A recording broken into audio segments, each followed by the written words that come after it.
guys, welcome back to TechDose, and in this video we will look at the kth largest sum in a binary tree problem, which is from Leetcode number 2583. We will be looking at the optimal approach. After having solved this problem, you can look at the kth largest element in an array problem, which is 215 from Leetcode. You need to know about level order and BFS. You can click on the I button or find the link in the description below to watch my video on BFS if you don't know it already. Let's now look at the problem statement. In this case, you are given the root of a binary tree and a positive integer k. The level sum in the tree is the sum of the values of the nodes that are on the same level. Return the kth largest level sum in the tree. If there are fewer than k levels in the tree, then we need to return -1. Note that the two nodes are on the same level if they have the same distance from the root. Now let's look at the constraint before looking at the examples. This n is less than equals to 10 to the power of 5. That means you do not want to write an n square algorithm, because that will make it 10 to the power of 10, which is much higher than 10 to the power of 8. So it is not running in 1 second. All the values are positive, going from 1 to 10 to the power of 6, and the k value will be from 1 to n. Okay.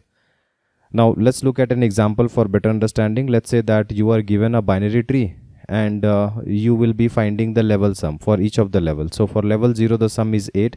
For level 1 the sum will be 5 plus 1, that is 6. For level 2 it will be 7 plus 2, 9, and for level 3 it will be 1 plus 2, that is 3. Out of all this, we need to find the kth largest level sum. Let's say that the k value is equals to 2. So what will be the second largest level sum? You see this, if you arrange all these items, then you will get 9 as the largest and 8 will be the second largest. So the answer in this case will be equals to 8. Now if k is equals to 5, then we do not have 5 levels. We have 4 levels from 0 to 3. So since we do not have 5 levels, therefore we will be returning -1 in this case. So I hope you have understood the problem statement. Let's understand the intuition for solving this problem. Let's take the example of our kth largest element problem. Now in this case, if I had already seen 3 elements 5 to 1 and I have pushed them into the max heap and min heap side by side, and our k value was equals to 3. So I want to maintain the top 3 elements at any point of time. Now if 4 is coming as the new element, then which data structure is more suitable for finding out if 4 will make it to the top 3 or not? In order to do that, let's see the max heap. If you just see the max heap and compare 4 with 5, then maybe you are comparing with the highest element, right? And when you have 3 person and you want to find out if you are stronger than any one of them, then you will not be fighting the strongest person, right? You will always prefer fighting the weakest person so as to maximize your chance of getting into the top 3. Because if you cannot beat the weakest person, then definitely you cannot beat the others, right? So in this case, even though 4 is less than 5, but still it can be greater than the rest of the numbers. So you may have to end up checking with all the numbers, and that will be order of k, right? Because k items are there into the heap. But if you take a min heap and if you check this 4 with 1, if this 4 was less than 1, then definitely it will not make to the top 3. But if this 4 was greater than 1, then it will definitely make into the top 3. So in this case, 4 is greater than 1. So if you just want to maintain the top k, then somebody has to come out when you are coming in, right? So the weakest person will always come out, the smallest one. So that will be the top of the heap. So this 1 will come out and 4 will go into the heap. And the time complexity for this to happen will be order of log k. So you see that in order to maintain the top k items, it will be order of k with the max heap directly if you do that. Otherwise with the min heap it will just be order of log k.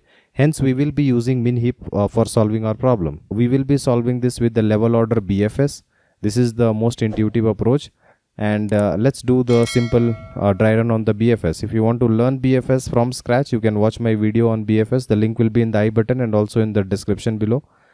Now let's start our BFS, and we will first push the initial item, which is 8, into the queue. The first thing we need to do is we need to find the size of the queue. This will be level 0. So the size of the queue is 1.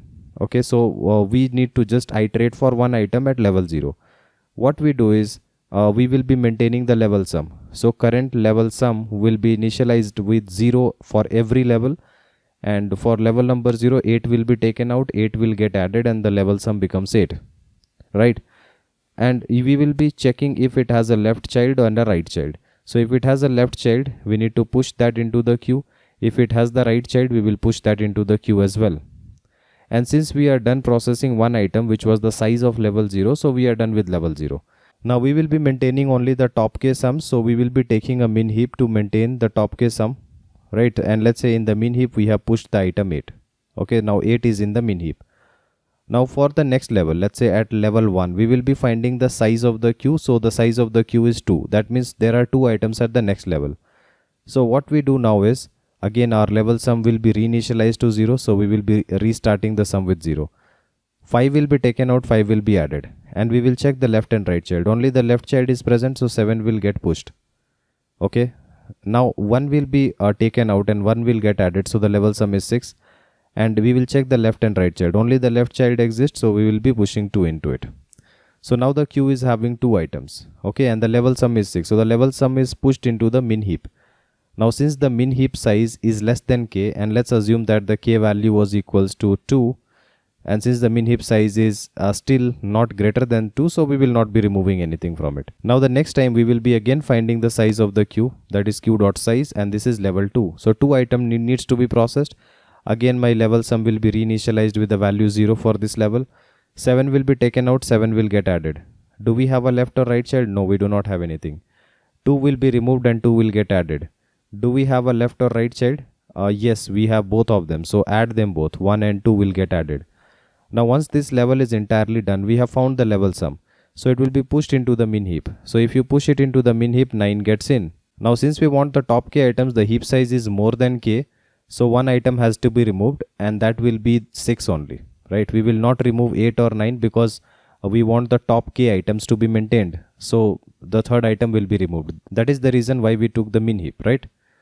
Now once level 2 is also done, then we will be doing for the next level. This is level 4. We will find the size. It is 2. We will be processing 2 items. 1 will be taken out. Again, the reinitialization will happen. For the level sum, it is 0. 1 will be taken out. 1 will get added. 2 will be taken out. 2 will get added. For both of them, definitely the left and right child would be checked, but there is no left and right child. The sum 3 will be pushed into the heap.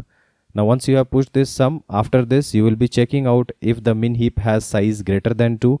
Yes, so the top item will be removed. Okay, so we are removing 3. And now we are left with only 8 and 9. So out of these items, the top item will be the best option. So 8 is the best option, hence you have to return 8 in this case. 8 is the answer, right? So I hope you have understood the dry run. Now, before looking at the time complexity analysis, we need to understand that the maximum number of nodes which we can have in a binary tree with height h is 2 to the power of h plus 1 minus 1. Because in a perfect binary tree, we have all the levels completely full.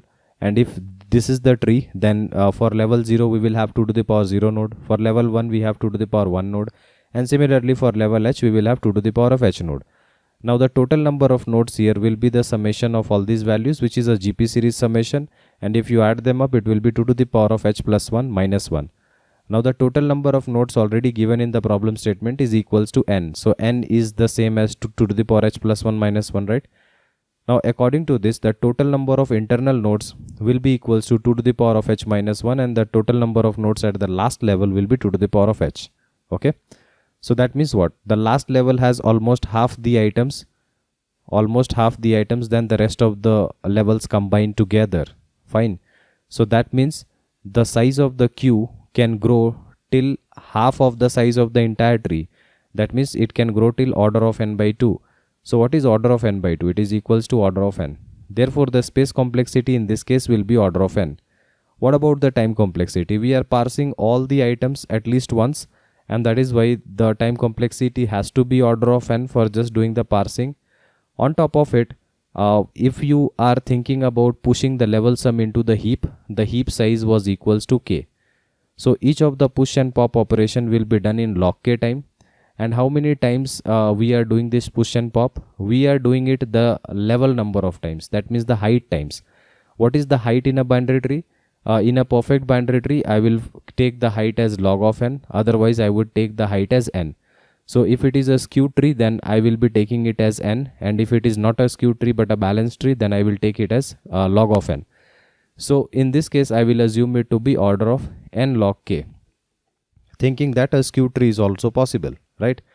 So I hope you have understood the time complexity. Let's now look at the code. If you are someone who is looking to prepare for top product based company within a limited time of just 3 months, then we have brought for you both the DSA and the system design live interview training program.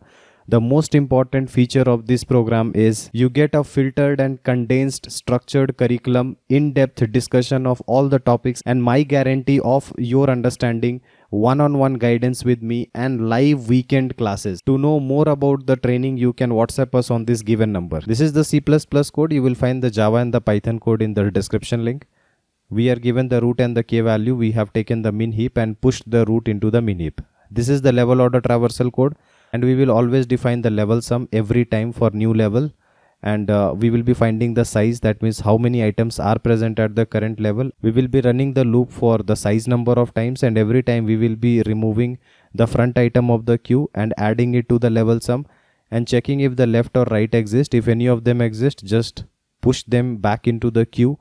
And after having done the current level, once the level is done, we will be pushing the current level sum into the min heap. Once that is done, then I will be checking if the min heap size is greater than k. If that is true, then I will be popping out the top item of the min heap. After having done all the levels, we will be checking if k size was larger than the min heap size, which means that the height of the tree was actually smaller than k. And in that case, we have to return -1. Otherwise, we will be returning the top of the heap. So I hope you have understood the entire code. If you still have any doubt, then feel free to comment below and I'll try to help you as soon as possible. Like and share our video and subscribe to our channel in order to watch more of these programming videos. See you guys in the next video. Thank you.